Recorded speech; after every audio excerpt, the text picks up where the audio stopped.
از سرم نمیره، از سرم نمیره.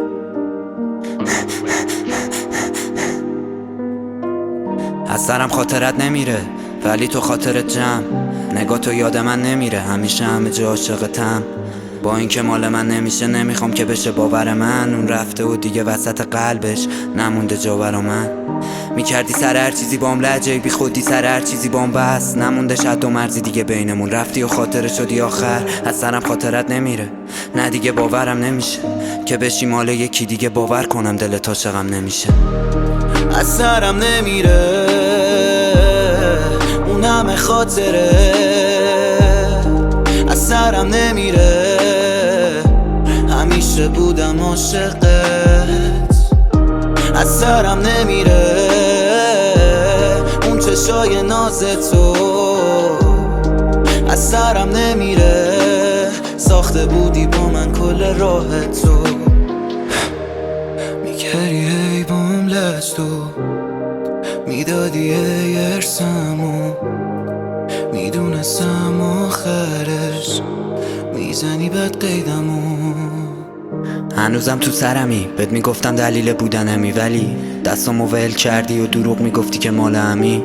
حالا بی تو تنها میکنم مرور خاطراتو هر بار، میشکنه بغضه تو گلوم میخندی کنارش. اما همیشه میشه تو سرم مرور اون همه خاطره که مرد. همیشه مال من بودی، بگو الان کی دلتو برد. هنوز از تو سرم همه روزا که بودی بغلم، سرت میزدم قید همرم اگه تو میخواستی.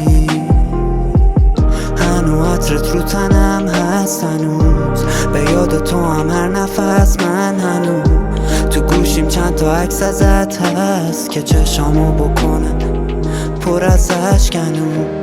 کاش میشد که همیشه یادت بمونه. از سرم نمیره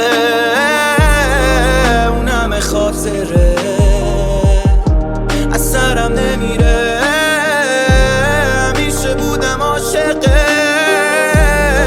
از سرم نمیره اون چشای ناز تو، از سرم نمیره ساخته بودی با من کل راه تو.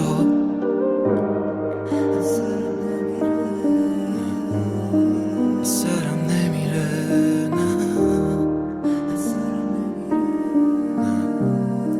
از سرم